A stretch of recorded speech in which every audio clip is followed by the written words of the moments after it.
Hello दोस्तों, आप सभी को प्रभु यीशु मसीह के नाम में जय मसीह की, परमेश्वर के नाम की स्तुति और महिमा हो। फिर से मैं आप सभी का स्वागत करता हूं हमारे एक और नए वीडियो में। दोस्तों, आज के इस वीडियो के माध्यम से मैं आपको बहुत ही जरूरी जानकारी देने वाला हूं। अगर आप प्रभु यीशु मसीह पे विश्वास करते हैं, आप एक विश्वासी हैं, आप चर्च जाते हैं, प्रार्थना करते हैं, बाइबल पढ़ते हैं, तो आज का वीडियो आपके लिए बहुत ही ज्यादा जरूरी होने वाला है। क्योंकि आने वाले दिनों में मेरे प्रियो रक्षाबंधन का त्योहार आ रहा है और रक्षाबंधन के ऊपर ये वीडियो मैं आज बना रहा हूं। क्योंकि बहुत सारे आप में से जो मसीह भाई बहन लोग हैं वो मुझे कमेंट करके बार बार कह रहे थे कि ब्रदर, आने वाले महीने में रक्षाबंधन है, प्लीज हमें एक वीडियो बनाकर बताइए कि हम लोग जो यीशु मसीह पे विश्वास करते हैं, हम लोग जो चर्च जाते हैं, क्या हम लोगों को रक्षाबंधन का त्योहार मनाना चाहिए, क्या हमें राखी बांधनी चाहिए कि नहीं बांधनी चाहिए। तो आज इस वीडियो के माध्यम से मैं आपको बताने वाला हूं, अगर आप प्रभु यीशु मसीह पे विश्वास करते हैं तो क्या रक्षाबंधन का जो त्योहार है वो आपके लिए है या नहीं है, बाइबल इसके बारे में क्या कहती है। तो बाइबल के वचनों के द्वारा मैं आपको सारी बातें डिटेल में बताने वाला हूं। इसके लिए वीडियो को पूरा देखिएगा, स्किप करके बिल्कुल मत जाइएगा, क्योंकि आज के वीडियो में आपको पता चल जाएगा कि मैं जो बातें यहां बता रहा हूं बाइबल से, उससे आप समझ पाएंगे कि एक विश्वासी को, यानी कि एक ऐसे व्यक्ति को जो यीशु मसीह पे विश्वास करता है, क्या उसे रक्षाबंधन का त्योहार मनाना चाहिए, क्या उसे राखी बंधवानी चाहिए या फिर राखी बांधनी चाहिए। ये सारी बातें इस वीडियो के माध्यम से मैं आपको बताने वाला हूं। वीडियो में आगे बढ़ने से पहले मैं आपको एक डिस्क्लेमर दे देना चाहता हूं। बड़े ध्यान से इस डिस्क्लेमर को सुन लीजिए और साथ ही साथ स्क्रीन पर दिख रहा आप उसको पढ़ भी सकते हैं। हमारे वीडियोस मसीहों को यह समझाने और बताने के लिए बनाए जाते हैं कि प्रभु यीशु मसीह का दूसरा आगमन बहुत ही शीघ्र है और कैसे एक मसीह व्यक्ति को अपना जीवन बाइबल के अनुसार बिताना है, और उन लोगों के लिए भी बनाए जाते हैं जो जीवित और सच्चे परमेश्वर को खोज रहे हैं। किसी व्यक्ति या धर्म की आलोचना करना हमारा उद्देश्य बिल्कुल भी नहीं है। तो दोस्तों, चलिए ज्यादा देर नहीं करते हुए आज के इस वीडियो को हम सब मिलकर शुरू करते हैं। तो दोस्तों, जैसे कि मैंने वीडियो की शुरुआत में ही आपको बता दिया है कि आज हम बात करने वाले हैं राखी के ऊपर, यानी रक्षाबंधन के ऊपर।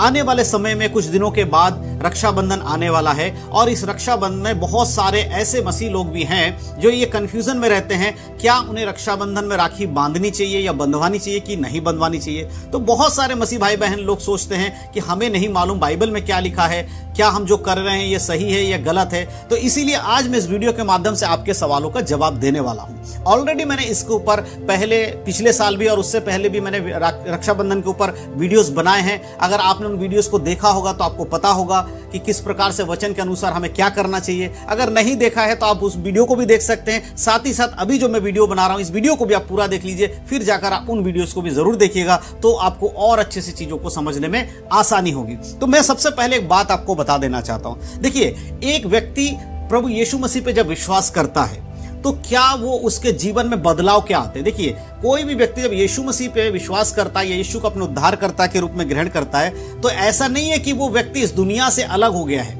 इस दुनिया से अलग नहीं, इस दुनिया में रहते हुए वो इस दुनिया के जो रीति रिवाज है उससे अलग हो जाता है, उससे अपने आप को अलग करता है। क्योंकि मसीह यीशु ने हमें इस संसार के सदृश होने के लिए नहीं बुलाया है। जब आप यीशु मसीह पे विश्वास करते हैं, आप बाइबल पर विश्वास करते हैं, तो एक विश्वासी का कर्तव्य है कि वो बाइबल के वचन के अनुसार चले। क्योंकि यीशु मसीह जब स्वर्ग से दोबारा वापस आएंगे, दूसरा आगमन यीशु मसीह का होगा, तो वे लोग यीशु मसीह के संग स्वर्ग में जाएंगे जो उसके वचन के अनुसार जीवन जीते हैं, उसके वचन के अनुसार चलते हैं। तो मेरे प्रिय, सबसे पहली चीज तो हमें समझना होगा कि जब हम यीशु मसीह पे विश्वास कर लेते हैं और हम बपतिस्मा ले लेते हैं, जब एक व्यक्ति का बपतिस्मा हो जाता है तो वो पूरी रीति से संसार से हटकर वो मसीह में चलने के लिए अपने आप को सौंप देता है।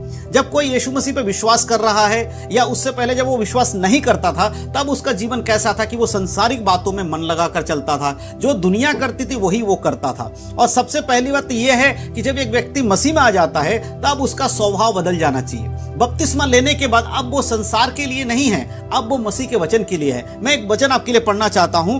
दूसरे कुरिन्थियों की पत्री हम पढ़ेंगे, दूसरे कुरिन्थियों की पत्री के 5 अध्याय और उसके हम पढ़ेंगे 17 आयत। 5 के 17 में देखिए क्या लिखा है। यहां लिखा है, इसीलिए यदि कोई मसीह यीशु में है तो वह नई सृष्टि है, पुरानी बातें बीत गई, देखो सब बातें नई हो गई हैं।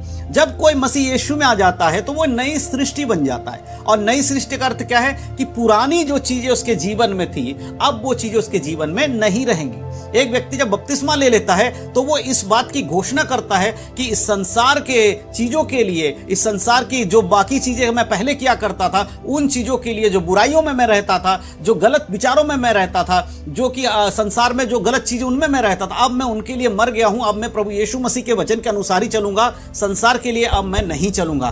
तो वो व्यक्ति एक नई सृष्टि बन जाता है। अब उसके अंदर कौन सी बातें आनी चाहिए? अब उसके अंदर आनी चाहिए जो बाइबल में लिखी हुई बातें हैं। और बाइबल में कहीं पर भी रक्षाबंधन के विषय में नहीं लिखा गया है कि एक मसीह व्यक्ति को रक्षाबंधन का त्योहार मनाना चाहिए या राखी बांधनी चाहिए, क्योंकि बाइबल में ऐसा नहीं लिखा है। इसीलिए मसीह लोगों को उसको करने की जरूरत नहीं है।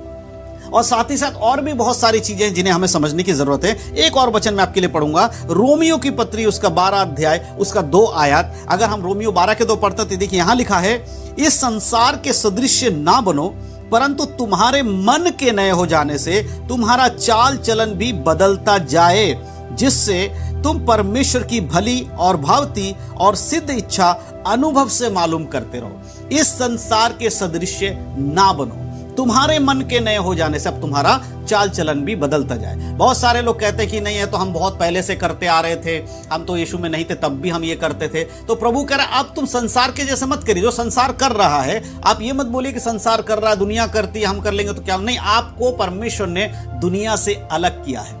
बाइबल हमें इसकी इजाजत नहीं देती कि हम लौट कर उन चीजों में जाए जिनसे हम अलग हुए हैं या जिनको हम अब नहीं करते हैं। दोबारा से उनको अगर हम करेंगे तो परमेश्वर के वचन के विरोध में है। और एक चीज और ध्यान दीजिएगा, ये वीडियो में जो भी बातें मैं बता रहा हूं, ये सिर्फ और सिर्फ उन लोगों पर लागू होती है जो यीशु मसीह के वचन को मानते हैं, जो चर्च जाते हैं, जो अपने आप को प्रभु यीशु मसीह के चेले कहते हैं। अगर कोई ऐसा व्यक्ति इस वीडियो को देख रहा है, सुन रहा है, जो यीशु पर विश्वास नहीं करता है या वचन बाइबल के वचन के अनुसार जीवन नहीं जीता, तो बिल्कुल भी ये बातें उसके जीवन में लागू नहीं होती। वो व्यक्ति हमारे बताए हुए बातों को अपने जीवन में लागू ना करे। केवल वही व्यक्ति इन बातों को सुने और समझे और अपने जीवन में लागू करे जो कि प्रभु यीशु मसीह पर विश्वास करता है। क्योंकि ये वीडियो पूरी तरह से केवल और केवल विश्वासी लोगों के लिए, मसीह लोगों के लिए दिया गया है। इसीलिए वीडियो को देखने के बाद बहुत सारे लोग हमें कमेंट करेंगे, अलग अलग तरीके से गलत गलत बोलेंगे, तो आप लोग बिल्कुल भी ऐसा ना करें, क्योंकि ये वीडियो सिर्फ उन लोगों के लिए है जो यीशु मसीह पर विश्वास करते हैं। तो परमेश्वर का वचन अब आगे यही कह रहा है कि तुम संसार के सदृश नहीं बन सकते,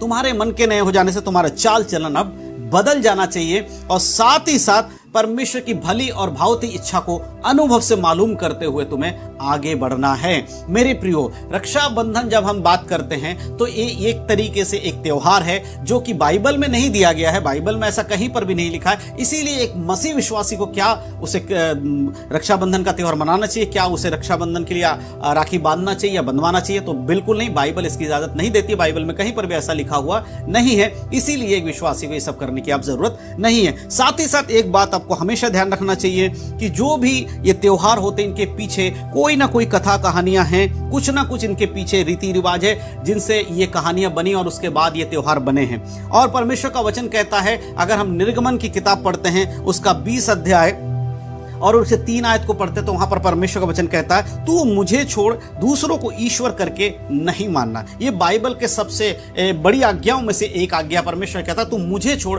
दूसरों को ईश्वर करके नहीं मानना। तो जब आप यीशु मसीह पे विश्वास करते हैं तो हमारे लिए केवल यीशु मसीह ही परमेश्वर, क्योंकि वही सच्चा परमेश्वर है, उसी ने संसार को बनाया और उसके सिवा इस दुनिया में कोई परमेश्वर नहीं है, ये बाइबल हमें बताती है। इसीलिए जब हम ऐसे किसी त्योहार को या ऐसे किसी रिवाज को फॉलो करते हैं जिसके पीछे कुछ ना कुछ रीति रिवाज जुड़ी हुई है, जिसके पीछे कोई ना कोई कथा कहानियां जुड़ी हुई हैं, जब हम उनको फॉलो करते हैं तो हम जाने अनजाने में परमेश्वर के स्थान को किसी और को दे रहे होते हैं। हम उस वचन का अवहेलना करते हैं जो कि परमेश्वर ने कहा, तू मुझे छोड़ दूसरों को ईश्वर करके नहीं मानना। अगर हम इस प्रकार के किसी त्योहार को करते हैं तो हम उसकी सहमति देते हैं और हम ये कहते हैं कि हम उनको भी मानते हैं जिनको दुनिया मानती है। हम अलग किए हुए लोग हैं, हमारे लिए प्रभु यीशु मसीह से बढ़कर और कोई नहीं है। इसीलिए जब हम कुछ और करते हैं तो हम इनडायरेक्टली परमेश्वर के स्थान का किसी और को देकर हम परमेश्वर के वचन का अवहेलना करते हैं। इसीलिए मेरे प्रियो, कंक्लूजन में अगर मैं आपको बताऊं, सीधे तौर पे मैं आपको बताऊं, तो एक मसीह व्यक्ति के लिए रक्षाबंधन का त्योहार मनाना जरूरी नहीं है, वचन में नहीं लिखा, इसीलिए हम ना मनाएं।